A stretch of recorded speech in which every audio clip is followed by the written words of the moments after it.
আজকে Indian bike 3 খেলে দেখাবো আপনাদের। দেখুন আমি এই যে ইন্ডিয়ান বাইকের এই যে জম্বিতে চলে আসলাম। পরে দেখুন আমি এই জায়গায় চলে আসলাম। পরে দেখুন হচ্ছে, দেখুন এই যে আমি পুরো দৌড় মারতেছি। পরে দেখুন আমি উঠতে পারছি না, পরে আবার দৌড় মারতেছি।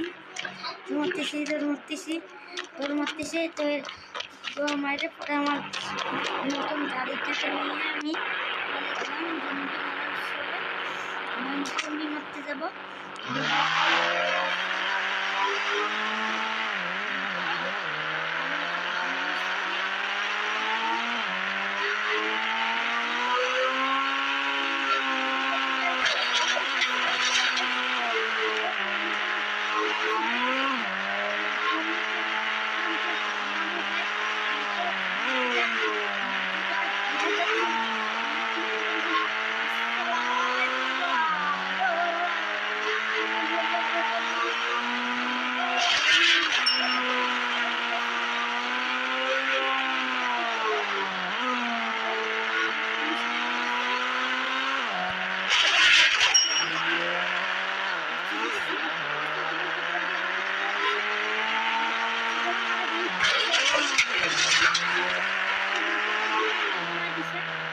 আমি চলে যাও।